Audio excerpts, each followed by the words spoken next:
Il est l'homme qui est au cœur des négociations sur la sortie de la Grande-Bretagne de l'Europe. Comment se déroulent ces négociations? Qui négocie quoi? Michel Barnier est l'invité exceptionnel d'Europe 1 ce matin. Michel Barnier, elles ont commencé il y a quelques jours, ces négociations du Brexit. Pour ceux qui nous écoutent, quel est votre but à vous de négociateur? Un négociateur, ça a toujours un but en tête. Lequel poursuivez-vous? Celui qui m'est indiqué par le traité de l'Union européenne et que nous appliquons aujourd'hui, l'article 50, au-delà d'un terme un peu techno, c'est le retrait ordonné d'un pays de l'Union européenne tel qu'il l'a choisi souverainement. Il y a à peine un an maintenant, le peuple britannique, souverainement, dans sa majorité, a souhaité sortir de l'Union, ce qui prouve d'ailleurs en passant que nous ne sommes pas dans l'Union, dans une prison, on peut en sortir, avec toutes les conséquences qu'on doit assumer et qui n'ont sans doute pas suffisamment été expliquées aux Britanniques au moment du vote, mais maintenant nous sommes là, devant la réalité, les pieds sur le sol, et il faut organiser ce retrait ordonné. J'aborde cette négociation sans agressivité, sans naïveté non plus, avec l'exigence d'organiser ce retrait ordonné, le retrait de l'Union européenne, le retrait du marché unique et le retrait de l'Union douanière. Voilà ce qu'ont décidé les Britanniques, avec encore une fois beaucoup de conséquences humaines, sociales, économiques, financières, techniques, juridiques. Et puis, il faut aussi que cette négociation n'occupe pas tout l'espace. Je disais à propos d'Angela Merkel, cette phrase très importante qu'elle a dite, l'avenir de l'Europe est bien plus important que le Brexit. Les 27 doivent continuer, doivent réformer, doivent améliorer, répondre à des inquiétudes et à des préoccupations des citoyens. Et il y a beaucoup de choses à changer, mais il y a aussi de nouveaux chantiers comme celui de la défense, du marché intérieur, de l'emploi, de l'immigration, qu'il faut gérer ensemble. Oui, mais votre job à vous, c'est la négociation. Mon job, c'est la négociation. On va en parler ce matin. Quels sont les points durs de cette négociation? Vous avez commencé à discuter.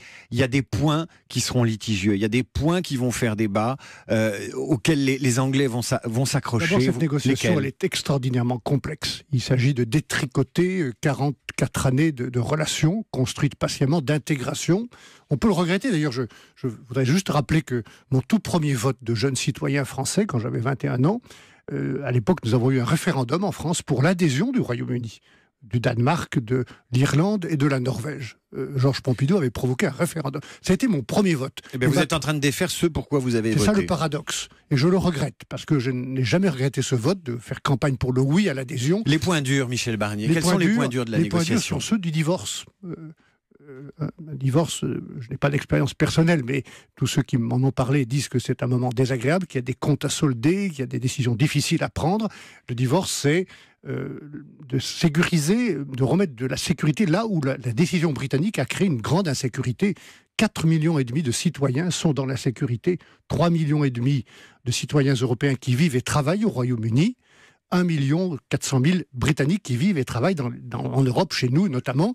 Il faut sécuriser les droits des travailleurs, des retraités, des citoyens, les droits qu'ils auront acquis, notamment. Il faut les garder, ces droits, ces gens-là. Nous voulons ces gens qui travaillent en Grande-Bretagne. Nous voulons préserver les droits des gens qui sont là ou qui vont arriver jusqu'au jour du Brexit, qu'ils auront acquis jusqu'au jour du Brexit. Après, c'est une autre question pour ceux qui viendront ensuite, car ils auront affaire à un pays tiers. Dans moins de 2 ans, le Royaume-Uni sera devenu un pays tiers, avec beaucoup de conséquences. Mais nous voulons sécuriser ces droits, c'est notre priorité. La deuxième priorité, le deuxième point dur, c'est celui de solder les comptes. Les Britanniques sont partie prenante à un budget européen que nous établissons sur 7 ans. Ils payent à peu près 15 ou 16% de tout. Ça représente 10 milliards nets de contributions nettes par an. Je ne parle pas de l'avenir où il faudra faire sans eux, et ça sera difficile, mais aujourd'hui, nous avons des comptes à solder par rapport aux engagements qu'ils ont pris. Et encore une fois, il ne s'agit pas d'une punition, il ne s'agit pas d'une revanche. Il faut qu'ils payent quand même. Il faut que les 10 milliards, on les trouve. Non, c'est beaucoup plus que ça. Il faut solder les comptes. Les 10 milliards, c'est ce qui manquera quand nous serons 27, qui ne seront plus là. Il manquera 10 milliards dans le budget annuel, ce qu'ils apportaient chaque année. Aujourd'hui, nous soldons les comptes des engagements qu'ils ont pris sur cette période de 7 ans et parfois pour le plus long terme, avec nous et nous avec eux. Nous voulons solder les comptes, ni plus ni moins. Et un troisième problème sérieux, sensible, c'est celui des frontières, puisque le fait que l'Union européenne se rétrécisse un peu avec le départ du Royaume-Uni change la limite des frontières, notamment en Irlande, où pour établir la paix entre catholiques et protestants en Irlande du Nord.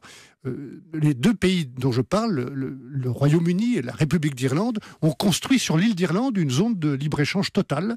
Or, la nouvelle frontière de l'Union européenne va passer au milieu. On ne peut pas reconstruire de frontière en Irlande et pourtant, il faudra trouver un moyen pour contrôler notamment les marchandises. Michel Barnier, Theresa May n'a pas gagné les législatives comme elle le souhaitait. Elle voulait s'en servir pour donner le rythme à ces négociations. Est-ce qu'elle a perdu la main d'une certaine façon? Est-ce que ça va durer longtemps, elle qui voulait que ça aille vite, que ça aille fort?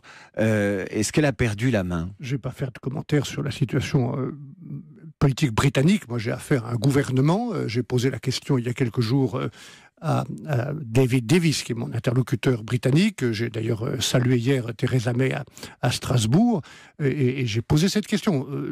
Pouvez-vous me confirmer que vous vous retirez bien de l'Union européenne? Oui. Vous vous retirez du marché unique? Oui. Vous vous retirez de l'union douanière? Oui. Donc je travaille sur cette base dans un temps qui est encadré. Le temps n'est pas infini, puisque le traité dit qu'en moins de 2 ans, nous devons aboutir à cette négociation pour le divorce. Vous utiliserez tout ce temps, Michel Barnier, où vous vous en voudrez plus ou moins. Ça va durer ces 2 ans-là, au-delà de ces 2 ans. Je ne crois pas qu'il soit ni souhaitable ni nécessaire de prolonger cette négociation sur le divorce, sur l'organisation du retrait ordonné du Royaume-Uni. C'est une première étape, la plus désagréable sans doute, mais la plus nécessaire, puisque c'est le choix britannique, le retrait ordonné, une période sans doute temporaire, et puis un accord politique, j'espère dessiné, sur la future relation, parce que nous avons besoin de bâtir ce que j'ai appelé un new partnership, un nouveau partenariat avec le Royaume-Uni, composé d'une relation économique, commerciale, dans certaines conditions, un accord de libre-échange qui doit être un accord de free and fair, c'est-à-dire loyal, de compétition loyale, et puis un accord sans doute en matière de coopération militaire et de sécurité, parce que la stabilité du continent européen, elle exige aussi cette coopération durable en matière d'échange de renseignements, de coopération des services de sécurité, de lutte contre le terrorisme ou de défense. Michel Barnier, merci d'avoir été avec nous ce matin. Michel Barnier, ancien commissaire européen chargé des négociations sur le Brexit. Merci à vous. Merci à vous.